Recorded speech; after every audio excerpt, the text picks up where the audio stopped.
우리들이 세상에서 공부할 때나 우리들이 세상에서 그 어떠한 지식을 습득할 때, 그다음에 또 사람들과 서로 대화하고 논증할 때에도 저희들이 그냥 우리가 그 누구랑 대화할 때도 우리가 그냥 이야기하는 법이 하나도 없습니다.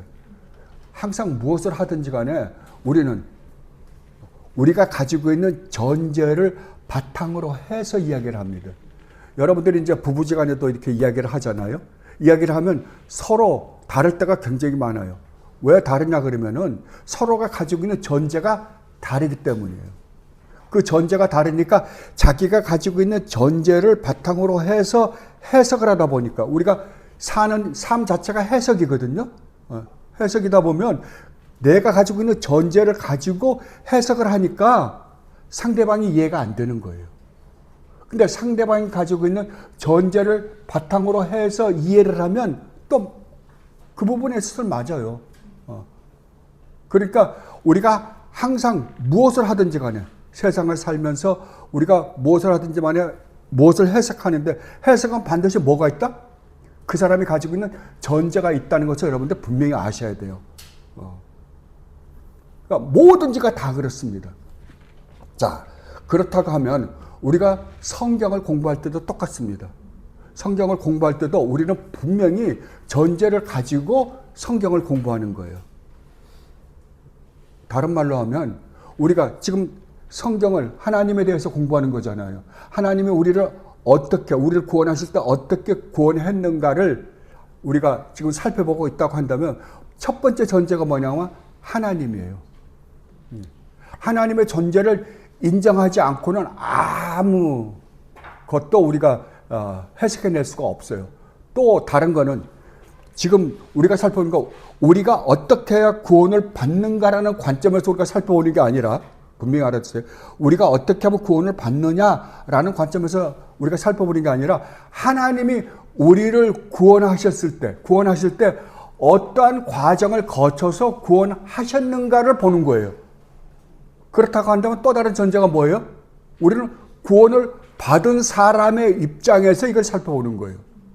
여러분들이 성경을 읽잖아요. 성경은 누구를 위해서 주어졌다? 성경은 이 세상 사람들 보고 야, 너 이걸 읽고 예수 믿고 구원받아 라는 책이 아닙니다. 사람들이 성경을 읽고 야, 성경 읽고 구원받아 라고 하는 책이라고 생각하는 거예요.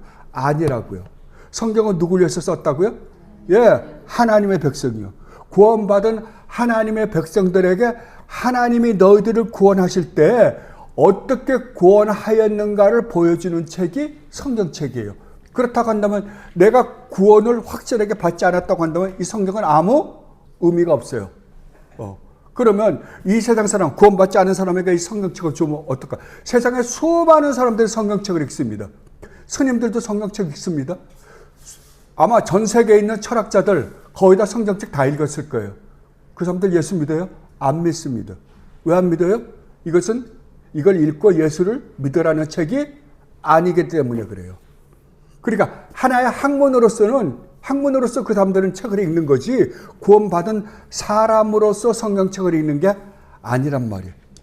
이걸 분명히 한다고 하면 자, 우리는 하나님이 계시다는 사실을 전제를 해요. 근데 하나님이 어떻게 존재하셨는지에 대해서는 우리는 몰라요. 이제 모르죠? 그런데 하나님이 계시다는 것은 믿어지는 거예요. 그러면 이것을 우리가 실력이 있어서 믿었냐? 절대 아니란 말이에요. 그렇죠? 아닌 게 뭐냐면 우리가 지금까지 공부한 게 그거잖아요. 자, 그렇다면 하나님이 우주 만물을 창조하셨을 때 창조하시기 전에 먼저 뭘 세웠다고요? 하나님이 창조하시고 싶어 하셨을 때 하나님의 머릿속에 내가 우주 만물을 한번 창조해야 되겠다. 그리고 그 안에 지구라는 이 안에 이러이러한 생명체들을 내가 창조하고 싶다라고 했을 때에는 하나님 머릿속에 먼저 그것을 하고 싶은 생각이 먼저 있었다는 거죠. 먼저 있었으면 하나님이 창조하실 때 뭘 먼저 정했다? 목적을 먼저 정했다는 거 아니에요. 여러분 이건 항상 머릿속에 두고 계셔야 돼요. 목적을 두고 계셨으면 하나님의 목적은 이미 정해졌고 또 이루어졌다라고 그럴 수밖에 없대요. 두 가지 이유가 그래요. 하나는 뭐냐 그러면 하나님이 세우신 계획을 하나님 외에 다른 피조물, 다른 어떤 존재가 그것을 방해해서 깨뜨릴 수 있는 실력이 없어요. 만약에 그러한 존재가 있어서 하나님이 세우신 계획을 깨뜨릴 수 있는 실력자가 있다고 한다면 그가 하나님이에요. 그죠? 하나님은 절대자기 때문에 그걸 깨뜨릴 수가 없고 하나님은 그것을 온전히 이해하고 온전한 지식을 가지고 온전한 능력을 가지고 그 일을 하기로 맘먹었기 때문에 그건 반드시 이루어진다 안 이루어진다? 이루어진다고요. 이루어진다라고 한다면 왜 그러면 사람들이 자꾸만 예수를 믿으면서 이걸 잊어버려요. 잊어버리고 우리가 무엇을 해야만 무엇을 이룰 수 있다는 착각에 자꾸만 빠져요. 이게 기독교를 완전히 망치는 거예요. 다. 그러니까 이거를 정확하게 전제를 해놓고 있지 않으면 여러분들 예수를 잘못 믿을 수 있는 가능성이 엄청나게 높아요. 그렇다고 한다면 하나님은 또 더군다나 시간과 공간의 개념이 있다 없다? 없어요. 구애를 안 받으세요. 그럼 하나님에는 언제든지 뭐만 있다? 현재만 존재하세요. 그래서 하나님은 그러시잖아요. 그럼 하나님, 모세가 하나님 내가 가서 이스라엘 백성들에게 가서 하나님이 나를 보내서 왔다라고 그러면 그들이 분명히 그분이 누구야? 어떤 분이 보냈다고? 라고 물어보면 내가 뭐라고 대답해야 됩니까? 라고 그럴 때 하나님 뭐라 그랬어요? I am이에요. 우리나라 성경에는 하나님은 스스로 존재하시는 하나님이다 라고 번역을 했지만 그건 번역을 한 거거든요. 그러니까 번역이 아니에요. 그건 해석이에요. 해석. 번역이 아니라 해석이에요. 해석한 거예요. 그런데 하나님 뭐라고? 나다예요. 나는 나다. 나라는 분이 보냈다 그래라. 그러니까 여러분 가만히 한번 생각해 보세요. 철학적으로 한번 생각해 보라고요. 나는 나다? 그게 무슨 의미예요? 절대자세요. 나 외에는 아무도 없는 거예요. 그러니까 나는 나예요. 나라는 존재가 보냈다 그래라. 그럼 그분이 최고의 절대자예요. 절대자예요. C.S. 루이스가 기독교 가정에서 자랐습니다. 기독교 가정에서 자랐는데 제가 요새 이제 C.S. 루이스 책을 다시 한번 다 끄집어내서 읽다 보니까 다시 한번 공부하게 되는데 기독교 가정에서 자랐는데 자라면서 인문학을 공부하면서 거의 천재에 가깝더라고요. 보면 인문학을 공부하면서 자연이 모든 것이다 라고 자연주의에 빠져버렸어요. 그리고 그게 자연이 전부가 아니라 그러면은 인생은 너무 허무하다 라고 해서 자연주의에 심취해가지고 완전히 무신론자가 되어버리고 말았거든요. 그러다가 여러분 이제 19세기에 18세기 19세기로 넘어오면서 그 전 세계에 그 지식인이라고 했던 그러한 사람들이 가장 빠졌던 게 뭐냐면 철학적으로 가만히 생각해 보면 C.S. 루이스만 해도 옥스퍼드에서 철학을 가르쳤고 그 영어로 문학을 가르쳤거든요. 문학 교수요, 철학 교수였어요. 고등 철학 교수였으니까 철학엔 다 꿰뚫고 있었을 거 아니에요. 그러니까 자기가 철학적으로 생각하니까 그리고 거의 제가 보니까 해겔 철학에 그저 심취했던 것 같아요. 그러다 나니까 이제 자기는 철학적으로 보니까 하나님이 계시다고 한다면 우리 인생이 너무 허무한 거예요. 왜냐면 신이 있다 그러면은 내가 신의 일종의 종로로서 해야 된단 말이야? 이런 그런 자기도 모르게 그런 생각에 심취했던 것 같아요. 그런데 이 친구가 17세기, 그러니까 18세기, 19세기로 넘어오면서 그 대유행했던 유신론이 뭐냐 그러면은 이신론이었어요.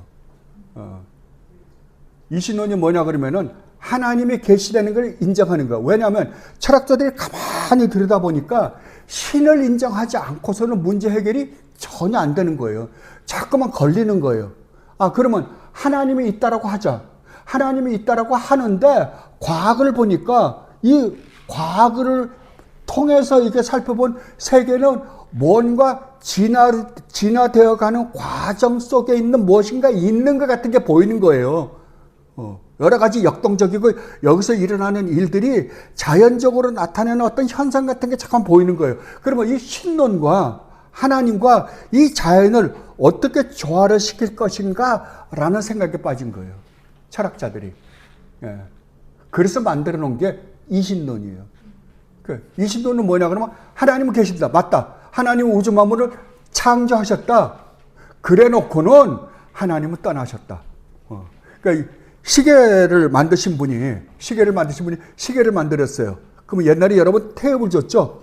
지금 배터리를 주지만 태엽을 막 주고 나면 시계는 어떻게 해? 착각 혼자 가잖아요. 딱 이거라는 거예요. 시계를 만들기는 하나님이 만들었는데 밥을 이빠이 주고, 이빠이란 말 좀 그러네요. 제가 원래 하루에서 살아서 그래요. 그러니까 하나님이 밥을 큰 풀로 주고서 그 다음에 하나님은 떠나셨다는 거죠. 그러니까 니네들끼리 재밌게 살아. 그러고 나니까 맞는 것 같잖아요. 예. 근데 루이스가 거기에 딱 넘어간 거예요. 자기 주위에 무신론자였던, 그렇게 극렬하게 무신론을 주장했던 자기 친구들, 옥스퍼드 교수들이 하나씩 이신론으로 넘어가기 시작하는 거예요. 이게 뭐야? 그리고 자기가 철학적으로 탐구해 보니까 신의 존재를 부정하고서는 해석이 안 되는 게, 이해가 안 되는 이 세상이 너무 부조화처럼 보인 거예요. 그래서 그때 유신론을 받아들였어요. 그때가 31살이 됩니다. 31살 때. 1929년이니까, 오히려 1898년생이거든요. 그 C.S. 루이스가. 그러니까 31살 때 그걸 받아들인 거예요. 근데 나중에 C.S. 루이스가 고백한 게, 그러면 어떻게 해서 기독교인이 되었는가? 뭐라고 대답했을까요? 지금까지는 자기가 철학적으로, 그러니까 그거를 생각해보고 철학적 관점에서 어떤 논리화시켜서 그걸 정리하다 보니까 신이 반드시 있어야만 되지, 그걸 부정하고서는 이 세상에 문제가 해결 안 되는 게 너무나 많구나라고 해서 유신론을 믿었어요. 이제 거기까지는 넘어왔어요. 근데 예수를 믿는데 어떻게 됐을까요? 루이스가 고백한 게 그거예요. 모르겠다요. 언제 갑자기 그게 당연한 것처럼 생각이 들더라는 거예요. 당연한 것처럼. 예수님이 그래서 두 가지, 아까도 우리 사모님이랑 잠깐 이야기할 때 그랬는데, 만약에 신의 존재를 믿는다면 두 가지 종교가 가능성이 있다. 하나는 기독교요, 하나는 힌두교다. 절대자를 인정하는 건 두 종교밖에 없다. 그런데 힌두교는 또 거기서 문제가 생기는 게 중보자 역할을 하는 사람이 없다는 거죠. 근데 기독교를 가만히 들여다보니까 다른 수많은 중보자, 다른 종교의 중보자들, 사카몬이나 그 다음에 마호멧이나 뭐 이런 사람들 다 쳐도 그거는 이해가 안 되는데, 만약에 이러한 인간의 타락 문제라든지 이 세상의 악한 문제라든지 모든 것을 생각했을 때 그 중보자가 어떤 역할을 해야 되는가라고 생각할 때는 예수님이 하나님이 아니고서는 그 일을 해결할 방법이 없다는 거죠. 해결할 방법이 없다는 거예요. 맞다는 거예요. 근데 그게 어느 날 갑자기 자기가, 지금까지는 자기의 사고는 철학적 사고잖아요. 철학적 사고를 가지고 계속해서 논증해 왔는데 나중에는 모르겠더라요. 그걸 다른 말로 뭐라 그럽니까? 은혜라 그러는 거예요. 은혜다. 모른다. 근데 믿어지는 거예요. 이제는 믿어지는 거예요. 부정할래야 부정할 수가 없는 거예요. 그래서 순전한 기독교라는 책도 썼잖아요. 예. 이게 옳다. 바로 이겁니다.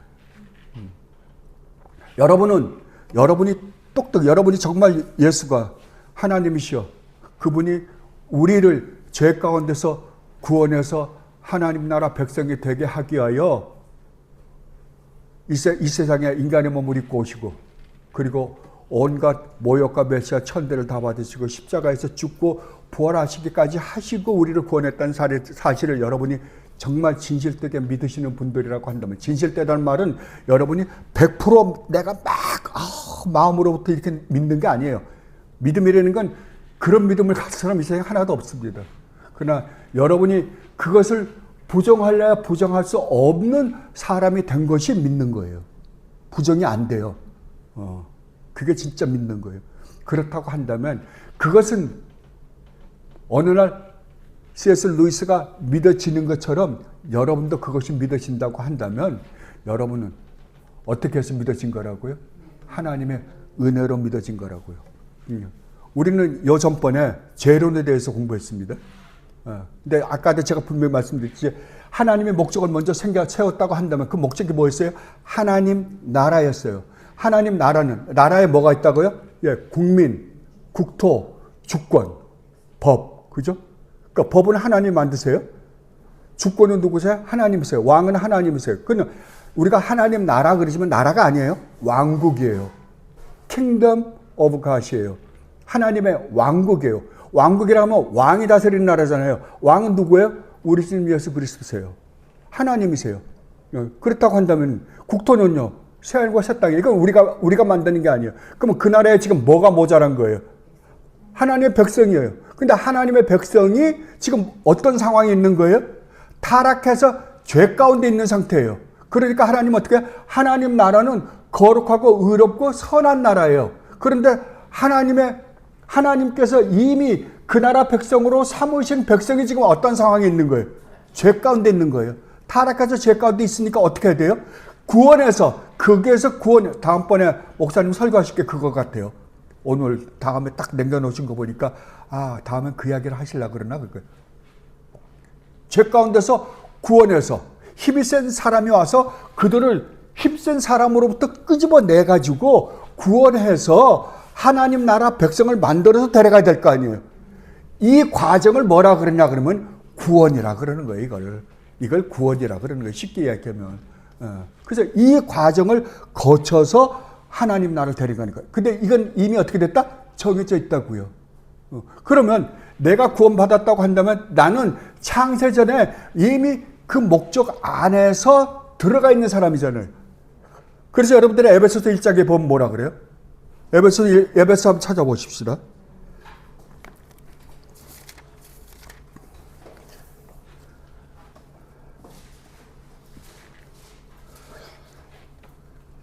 에베소서 1장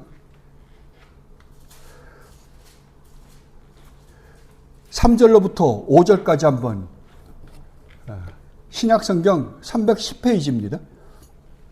3절서부터 5절까지요. 자, 함께 읽어보도록 하겠습니다.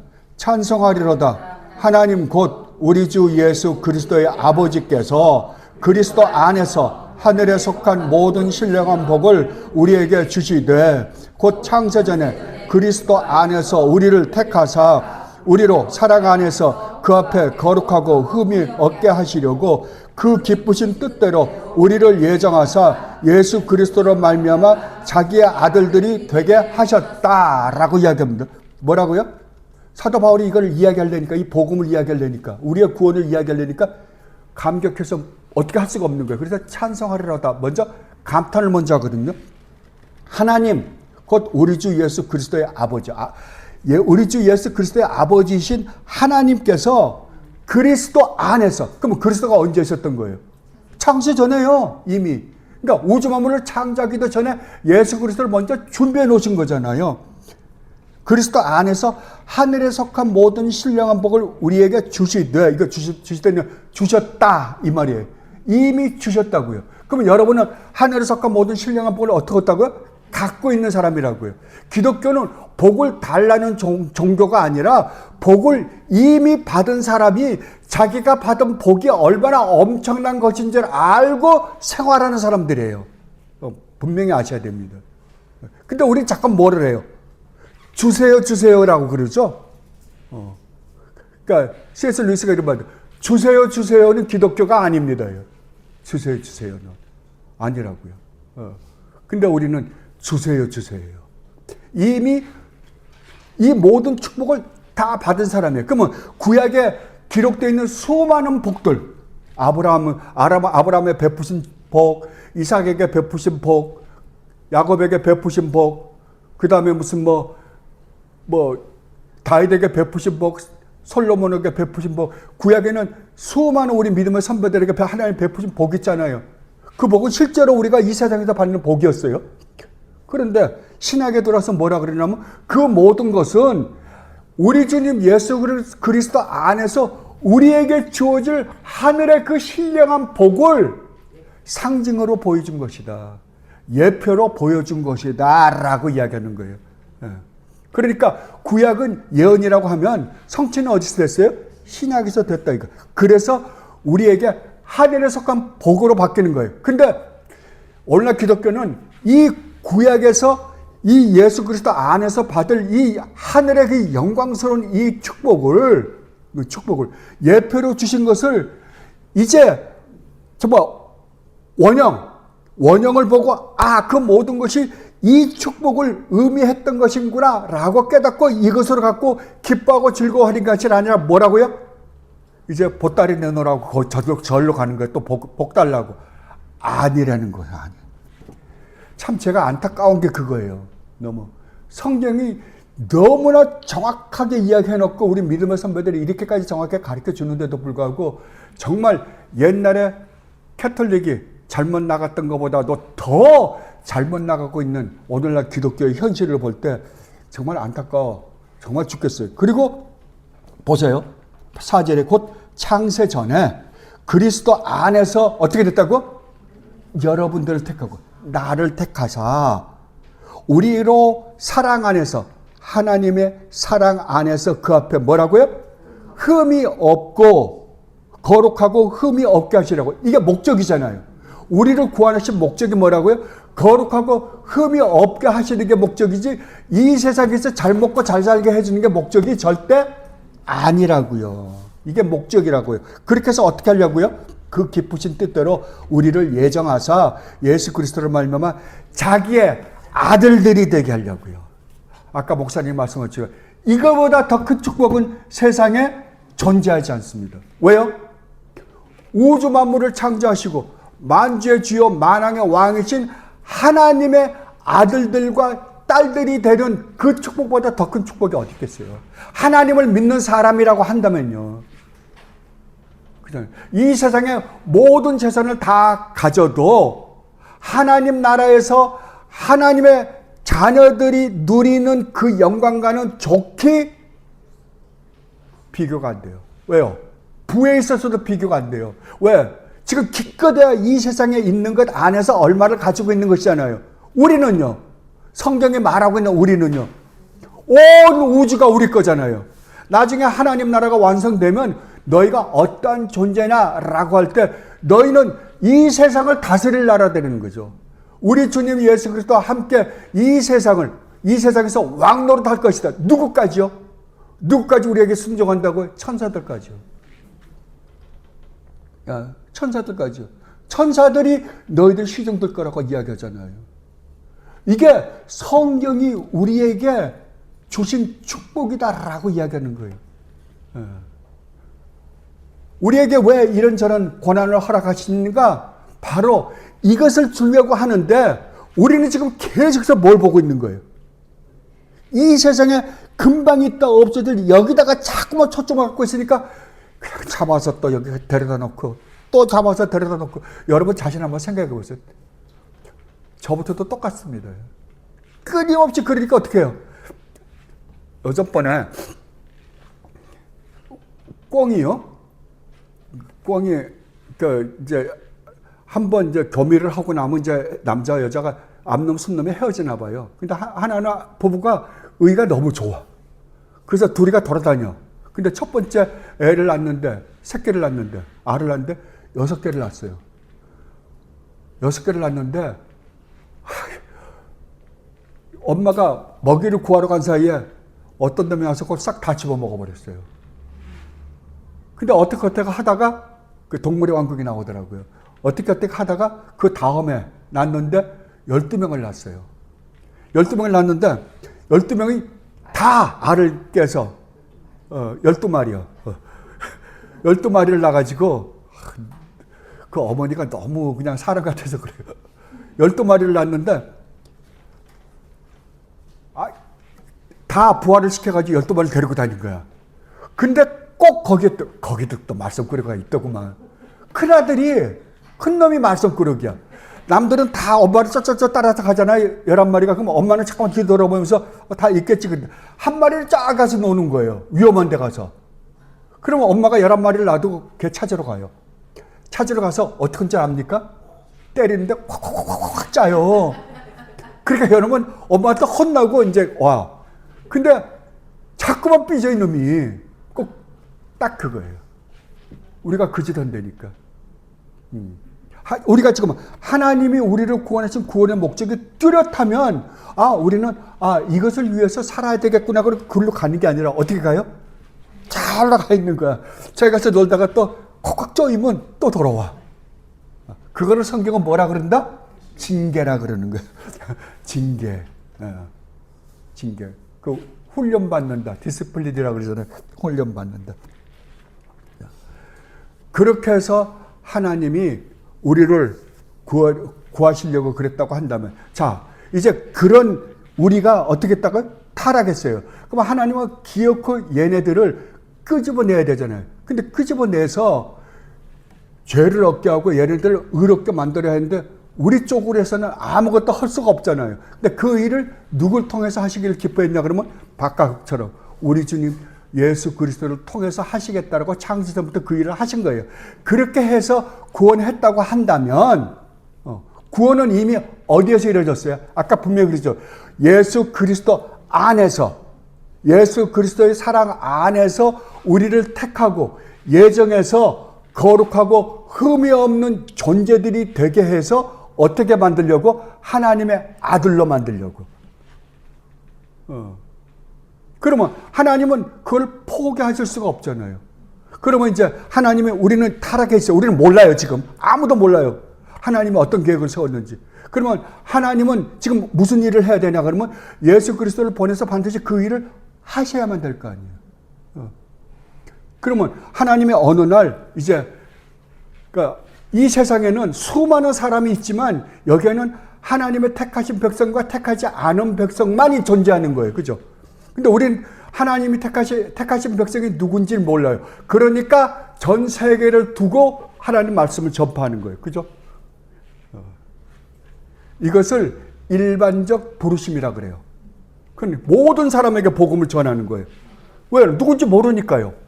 그런데 우리는 그냥 복음을 이렇게 전하는, 우리는 누가 택함받은 사람이고 누가 택함받지 않은 사람인지 모르니까 그냥 전파하는 거거든요. 전파하는데 하나님은 어떻게 해야 돼요? 그 사람들 중에 택하신 백성들을 이제 쪽집게로 뽑아야 될 거 아니에요. 뭘로요?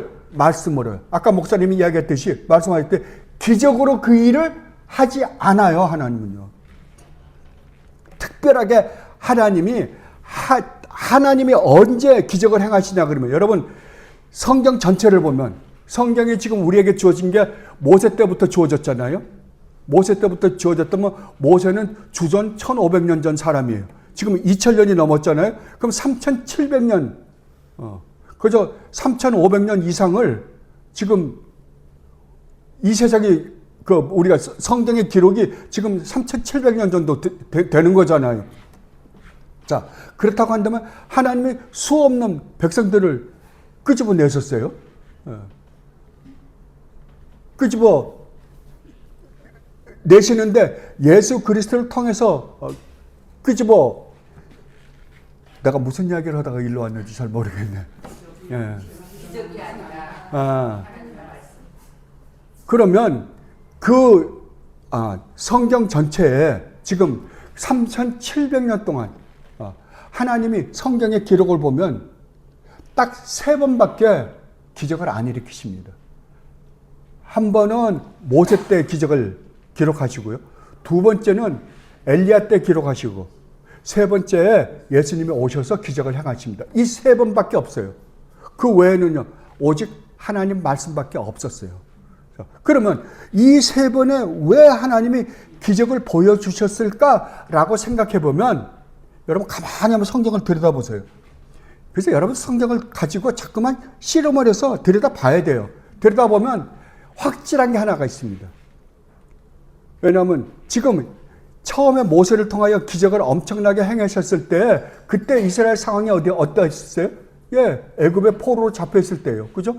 애굽의 포로로 잡혀 있는데 하나님이 모세를 보내서 중보자를 보내서 좀 끄집어내야 될 거 아니에요. 나중에 우리 주님이 오셔서 하실 일을 지금 예표를 보여주고 있는 거잖아요. 중보자를 보내서. 자, 그러면 지금 누구하고 싸우고 있는 거예요? 애굽의 왕인 바로와 이건 사탄의 종으로 대표하고 있는 자잖아요. 그 다음에 누구예요? 이 세상의 모든 권력을 갖고 있는 바로와 모세가 가서 둘이 싸우고 있어요. 근데 실질적으로 뒤에서 싸우고 있는 분은 누구예요? 예, 사탄과 하나님이세요. 그죠? 그러면 과연 참 하나님이 지금 보내서 다스리고 있는 사람이 누군가를 보여주는데 뭘 행하시냐 그러면은 기적을 행하세요. 그러니까 모세는 하나님이 보내신 하나님의 종이다라는 것을 확인시켜 주기 위해서 오직 하나님만이 할 수 있는 기적들을 행하세요. 그래서 모세가 섬기는 하나님이, 왜냐면 바로도 신을 믿잖아요. 그래서 나중에 보면 이스라엘 백성들 끄집어낼 때 뭐라 그러냐면 이스라엘 바로가 믿는 신을 다 때려 부시죠. 하나님. 그러니까 바로하고 모세하고 싸워서 모세가 이스라엘 백성을 구하는데 뭐라 그러냐면 바로가 믿는 신을 몽땅 다 때려 부셨다라고 이야기를 해요. 그래서 끄집어냅니다. 그때 한번 기적을 행했어요. 그 다음에 여러분들 엘리야 때 있죠. 엘리야 때는 어떤 때예요? 이스라엘이에요. 이스라엘은 하나님의 택하신 백성이잖아요. 근데 남유다와 북이스라엘이 갈라졌는데 북이스라엘은 완전히 타락해 버렸어요. 그때 왕이 누구예요? 아합왕이에요. 아합왕이 구약의 왕들 중에 최고로 나쁜 왕 중에 하나입니다. 그러니까 그 아합왕이 있을 때 완전히 이스라엘은 바알을 믿는 종교가 되어버렸어요. 그러나 그들이 바알을 믿는다고 생각했어요? 아니에요. 하나님을 믿는다고 생각했을 거 아니에요. 그죠? 왜냐면 그들에게는 성전이 있고 모든 게 다 있어요. 하나님은 자기네들, 비록 남유다로 가지 말게 하기 위해서 자기네들이 만든 성전이지만 믿는 건 하나님을 믿는다 그런 거예요. 그런데 하나님이 보시기에는 이 사람들이 하나님을 믿는 사람들이 아니에요. 하나님을 믿는 사람이 아니라 바알을 섬기는 자들이었단 말이에요. 하나님도 섬기고 바알도 섬기고. 그때 엘리야를 통해서 너희가 믿는 하나님은 지금 성경에 말하는 하나님이 아닌 가짜 하나님이다 라는 것을 보여주기 위해서 엘리야를 통해서 뭘 해요? 기적을 행했어요. 그래서 엘리야가 믿는 하나님이 진짜 하나님이시다 라는 걸 보여주기 위해서 기적을 행했어요. 그리고 우리 주님이 오셨어요. 우리 주님이 오셨는데 이스라엘 백성들은 어떻게 돼 있어요 지금? 총체적으로 다 타락했어요. 유일하게 이 세상에 하나님의 택하심을 받은 교회는 이스라엘밖에 없는데 이스라엘이 어떻게 된 거예요? 총체적으로 다 타락을 했어요. 그때 진짜 하나님이 오셨어요. 이제는. 그 전에는 하나님이 사용하신 종들, 중보자를 내세워서 일을 하셨는데 이제는 진짜 하나님이 오셨어요. 그러면 이 사람들이 정말 하나님을 믿는 사람들이라고 한다면 하나님이 오셨으니까 하나님을 경배해야 될 거 아니에요. 어떻게 했어요? 예, 죽였어요. 그러니까 주님이 어떻게 하셔야 돼요? 너희가 믿는 하나님은 진짜 성경에 말하는 하나님이 아니라 가짜 하나님이라는 것을 증명하기 위해서 어떻게 하는 거예요? 기적을 행하시는 거예요. 하나님만이 행하시는 기적을 행하시는 거예요. 그래서 예수님이 참 하나님이시여 우리를 구원하러 오신 그리스도라는 것을 증명해 내시는 거예요. 그리고 제자들에게까지, 왜? 제자들, 이제 하나님은 그러고 올라가셨으니까요. 하늘로 올라가셨기 때문에 그 제자들에게 주님이 하실 일을 임무를 맡기시고 올라가셨잖아요. 그러면 제자들이 어떻게 해야 돼요? 이제 싸워야 되잖아요. 그러니까 제자들이 처음에는 기적을 행하세요. 왜? 기적으로 하나님이 우리에게 맡기신 이 복음이야말로 진짜 우리를 구원할 유일무이한 복음이다라는 것을 보여주기 위해서 기적을 행해요. 그러나 나중에 이 복음이 완성되고 난 다음에는 희지부지하고 다 없어져 버리고 말아요. 기적이요. 그렇다면 여러분 분명히 한 가지 알아야 될 거. 오늘날은 이러한 기적이 있을까요? 없어요. 왜 없을까요? 왜냐하면 이제는 이 하나님의 말씀이 성경이 완성되었기 때문에 그래요. 그럼에도 불구하고 오늘날은 수많은 거짓 목사들이 기적을 행한다라고 하는데 그게 다 가짜로 판명 났는데도 불구하고 그런 데 가서 휩쓸려서 다니는 거 보면 참 이 미혹의 영이라는 게 사탄이 하는 짓이라는 게 얼마나 무서운지 모릅니다. 자, 그렇다고 한다면 이제 주님이 때가 되시면은 이 말씀을 통해서 하나님의 백성들을 하나하나 회개시켜서 데리고 들어오실 거예요. 그런데 처음에는 뭐예요? 하나님 말씀을 전하죠. 이게 일반적 부르심이에요. 그러면 하나님의 백성을 데려올 때는 그 수많은 사람 가운데서 하나님 말씀 들어요. 근데 진짜 하나님이 창세전에 택한 백성들은 어떻게 할까요? 그날 깜짝 놀라는 거죠. 내가 하나님 나라 백성인데도 불구하고 내가 이렇게 살고 있었어?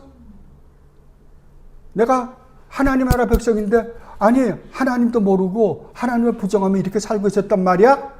라고 깨닫고 회개하고 죄 가운데 살고 있는 자기들의 모습을 보고 회개하고 그리고 하나님을 믿으라고 하는 그 복음을 믿고 받아들이고 회개하고 돌이키는 작업을 하는 거예요. 이 작업을 하는데 그냥 하는 게 아니라 하나님이 역사해서 창세전에 택하신 하나님의 백성들이 그 복음을 들을 때 그 마음에 역사에서 그 마음에 하나님을 깨달아 알게 하시고 하나님의 말씀을 듣게 하시고 깨닫게 하시고 또 믿게 하는 마음을 주셔서 그들로 하면 믿게 해서 하나님 구원하신단 말이에요. 하나님의 백성임을 하늘나라 백성임을 깨닫게 해준단 말이에요. 뭘로요? 말씀을 통해서요. 그것을 뭐라 그러냐 그러면은 효과적 부르심이라 그러는 거예요. 효과적 부르심이다 말은 이게 그러니까 부르심은 그냥 복음을 전파되는데 그 복음이 전파되는 그 가운데 특별하게 그들에게는 하나님이 효과적으로 역사하셔서 구원하는 일이 일어난다라는 것을 뭐라 그러냐면 우리 믿음의 선배들이 효과적 부르심이다, 특별 부르심이다라고 이야기하는 거예요. 알겠습니까? 그래서 여러분들이 예수를 믿게 되었다라고 지금 설명해 주려고 그러는 거예요. 여러분 똑똑해서요? 아니요. 여러분도 똑같다고요. 여러분보다 똑똑한 사람이 부지기 쓰고 수없이 성경을 읽었는데도 안 믿은 사람이 대부분이에요. 똑똑한 사람 중에. 자, 그런데 우리는 보면 저 교회는 지성인이 많아. 의사들도 많고 변호사도 많고 대학 교수도 많아. 그러니까 저 교회는 옳은 교회일 거야. 맞는 말입니까? 안 맞는 말입니다. 그러면 그런 말은 어떤 말이에요? 모든 구원의 조건이 어디에 있다는 거예요? 우리에게 있다는 거죠. 절대 아닙니다. 여러분, 그래서 우리가 이런 걸 공부할 때 이걸 철저하게 성경적으로 우리가 정리해 갖고 있어야만 내가 바른 길을 갖고 있어요. 잘난 척 할 수가 없다고요. 그래서 여러분이 바른 신앙을 가지고 내가 신앙생활을 하고 있느냐 못하고 있느냐를 알려면 뭘로 보면 아는 줄 아십니까? 딱 한 가지밖에 없어요. 자랑을 하냐, 잘난 척 하냐, 안 하냐요. 잘난 척 하는 거는 이미 복음을 모르는 거예요. 왜? 은혜라는 말의 의미를 모르니까요. 은혜로 얻었다고 한다면 잘난 척 할 수 있다, 없다? 없다. 이게 성경이 이야기하는 거잖아요. 한번 찾아볼까요? 진짜인가? 에베소서로 다시 한번 가보세요.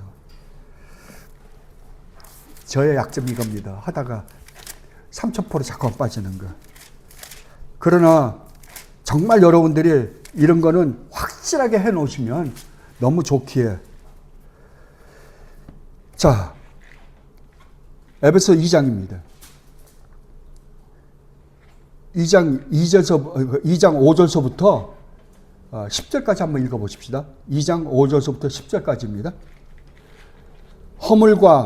허물로 죽은 우리를 그리스도와 함께 살리셨고 너희는 은혜로 구원을 받은 것이라. 또 함께 일으키사 그리스도 예수 안에서 함께 하늘에 앉히시니 이는 그리스도 예수 안에서 우리에게 자비하심으로써 그 은혜의 지극히 풍성함을 오는 여러 세대에 나타내려 하심이라. 너희는 그 은혜에 의하여 믿음으로 말미암아 구원을 받았으니 이것은 너희에게서 난 것이 아니요 하나님의 선물이라.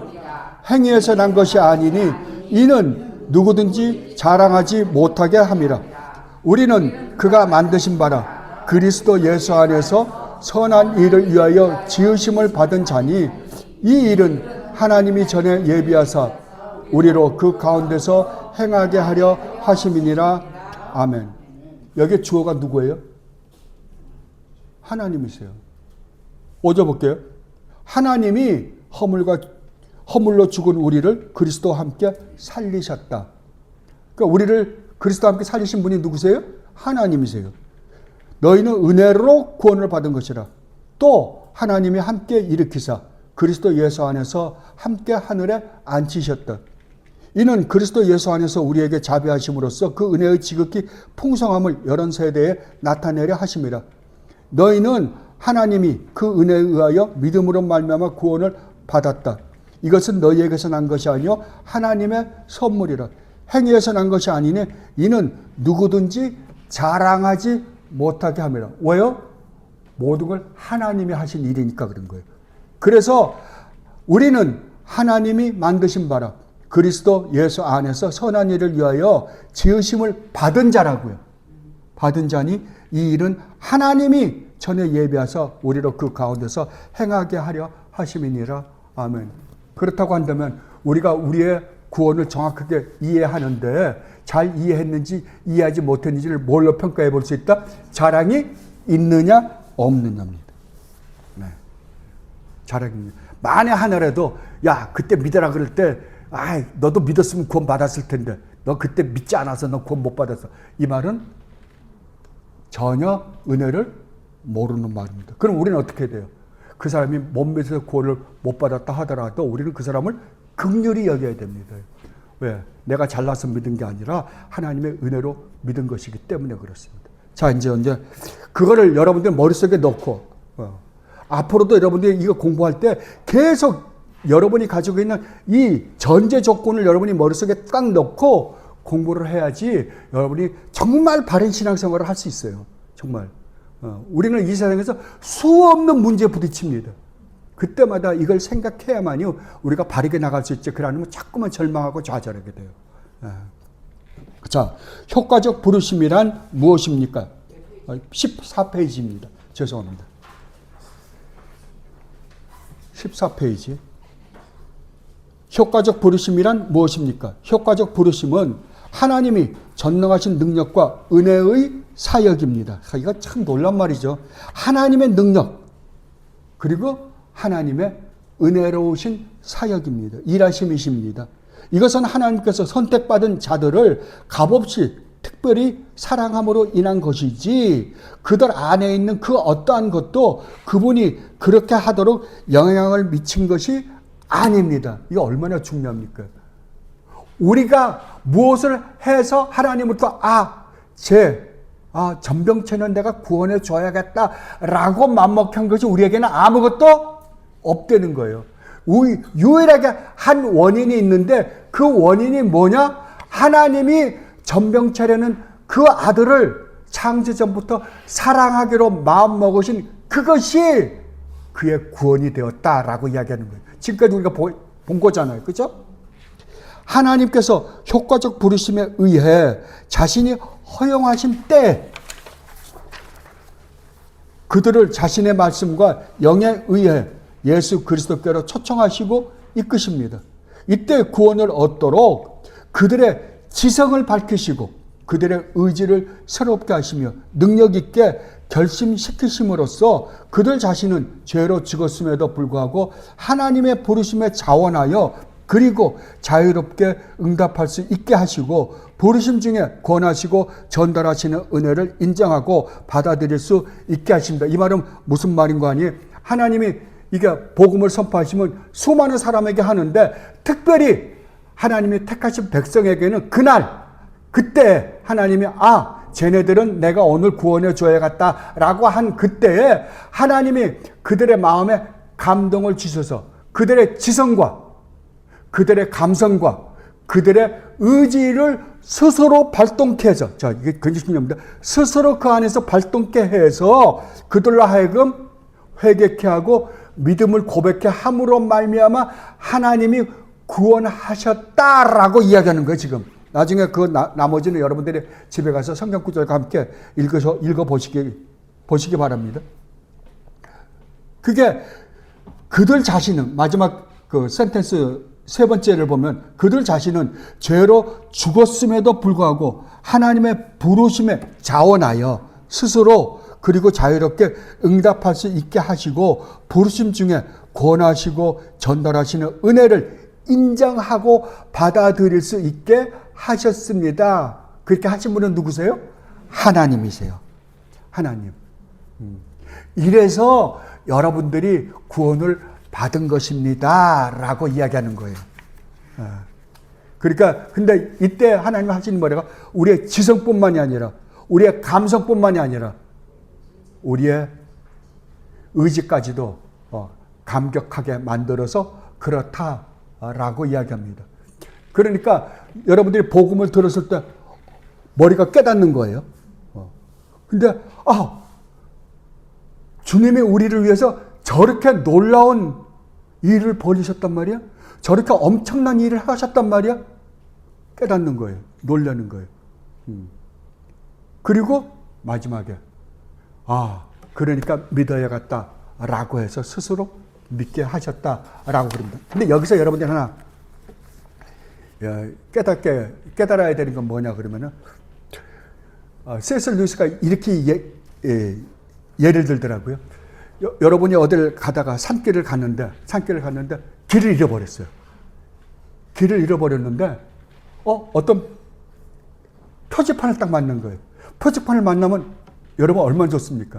우리가 지금 산길을 가다가 일로 갈까 절로 갈까 하다가 길을 딱 잃어버렸어요. 근데 한참 헤매다 보는데 표지판이 딱 나타난 거예요. 얼마나 좋을까요? 근데 이제 표지판이 이렇게 돼 있는 걸 보니까 그걸로 따라가요. 그걸로 따라가니까 또 커브 있는데 또 표지판이 있어요. 그럼 어떻게 해요? 그때도 모든 사람이 표지판이네. 이게 놀래요? 안 놀래죠? 이제 표지판 보고 가죠. 근데 가다 보니까 자꾸 표지판이 있어. 그때는 어떡합니까? 아무렇지도 않게 유유히 가잖아요. 성도의 신앙생활이 이렇다는 거예요. 그런데 지금 어딜 가고 있는 거예요? 바른 방향으로 가고 있는 거예요. 근데 처음에 놀랄 때는, 처음에 하나님 우리 구원하실 때는 깜짝 놀랄 수 있다는 거죠. 그러나 그 다음에 매번 표지판 볼 때마다 그렇게 놀라지는 않는다는 거죠. 그러나 그 사람이 가는 방향은 어디예요? 하나님 나라예요. 우리 주님 예수 그리스도예요. 방향은. 그 예를 보면서 이거 언젠가는 써먹어야겠다. 근데 오늘 써먹네. 예. 자, 그 다음에 16페이지 보십시다요. 68문이요. 나머지는 제가 다 설명을 해드렸기 때문에. 자, 68문 16페이지. 선택된 사람들만 효과적 부르심을 받습니까? 다 설명해드렸죠? 예. 선택된 모든 사람, 오직 그들만 효과적으로 부르심을 받습니다. 비록 다른 자들도 말씀의 사역에 의해 외적으로 부르심을 받을 수 있으며 가끔 실제로 부르심을 받기도 하고 성령님의 일반적 활동을 어느 정도 맛볼 수 있을지라도 그들은 자신에게 제한된 은혜의 일부를 무시하고 경멸하기 때문에 당연히 불신앙에 그대로 남아 있어서 결코 예수 그리스도께로 참되이 나오지 않습니다. 자, 이게 무슨 말인 거 아니에요?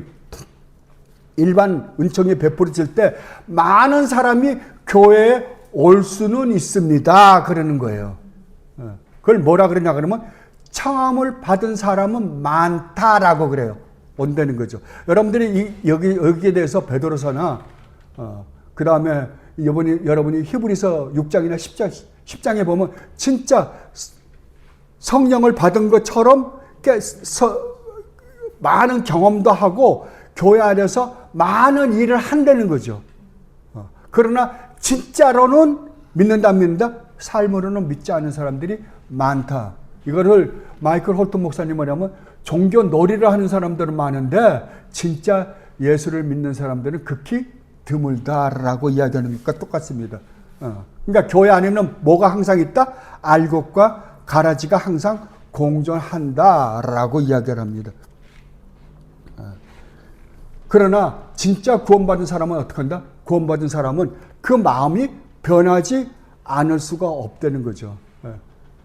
여러분들이 고린도후서를 보면요, 성도가 누구냐 그럴 때 이렇게 이야기합니다. 고린도후서 5장을 한번 가보세요.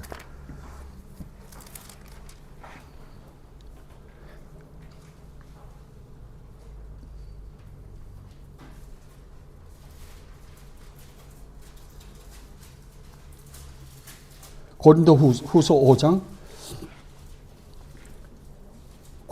5장 14절입니다. 14절부터 17절까지 읽어보십시다. 14절부터 17절입니다. 그리스도의 사랑이 우리를 강권하시는도다. 우리가 생각하건대 한 사람이 모든 사람을 대신하여 죽었은즉 모든 사람이 죽은 것이라.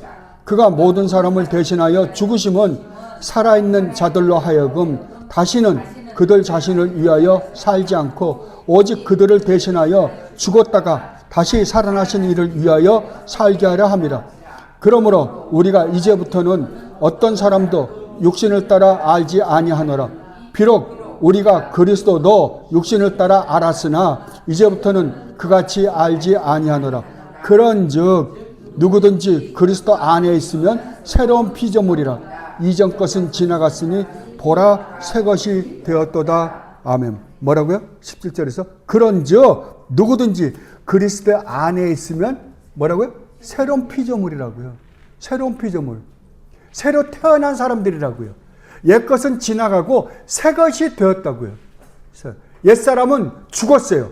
우리 주님 예수 그리스도와 함께 죽었다고요. 새 사람이 되었다니까요. 누구의 자녀로요?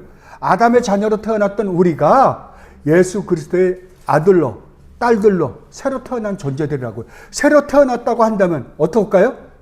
새로운 삶을 살겠죠.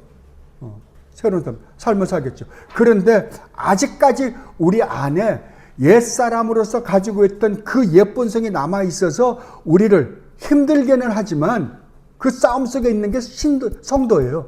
참 성도는 그 싸움을 반드시 해요. 그러나 우리는 이제부터는 그렇게 살지 않으려고 옛날에 살았던 방법대로 살지 않고 오직 우리 주님 예수 그리스도가 우리에게 말씀하시는 그 말씀에 순종하며 살고 싶어서 그냥 정말 열심을 내는 사람들이에요. 이런 사람들을 뭐라 그런다? 성도다라고 이야기해요. 이런 사람들이 거듭난 사람이다라고 이야기하는 거예요. 그러니까 여러분들이 정말 내가 주님으로부터 이 은혜를 받은 사람이라고 한다면 어떻게 해야 된다? 주님 말씀에 정말 순종하며 살려고 노력할 거예요. 그렇게 하고 싶어서 하는 게 아니에요. 사도 바울이 아까 처음에 첫 절에서 그렇게 말씀하잖아요. 하나님의 사랑이 나로 하여금 강권한다고. 강권이 뭐예요? 강하게 권한다고요. 강하게. 다른 말로 하면 하나님의 사랑이 우리 주님 예수 그리스도를 통하여 나 같은 것까지 구원해 주신 하나님의 그 은혜와 사랑이 너무나 고마워서 그렇게 살지 않고는 견딜 수 없어서 나는 바르게 살려고 노력한다라고 이야기하는 거예요. 이게 성도예요. 정말 이 놀라운 우리 주님 예수 그리스도를 통하여 우리에게 허락하신 이 복음의 놀라운 은혜와 사랑을 여러분들 진심으로 깨닫고 정말 우리 주님을 진심으로 사랑하며 우리 주님께 순종하며 사는 여러분들이 되시기를 진심으로 바랍니다. 기도하겠습니다. 주님 고맙습니다. 저희들을 구원하시게 하여 주님이 무슨 일을 하셨으며 또한 주님께서 무슨 일을 하고 계신지를 저희들로 하여금 깨달아 알게 해주시니 내가 감사합니다. 주님 매일매일의 삶에서 아버지께서 우리 주님 예수 그리스도를 통하여 저희들에게 베푸신 그 십자가의 은혜와 사랑을 매일매일 맛보게 해주시고 정말 저희들 주님을 진심으로 사랑하며 주님께 온전히 순종하며 사는 저희들 되게 하여 주옵소서.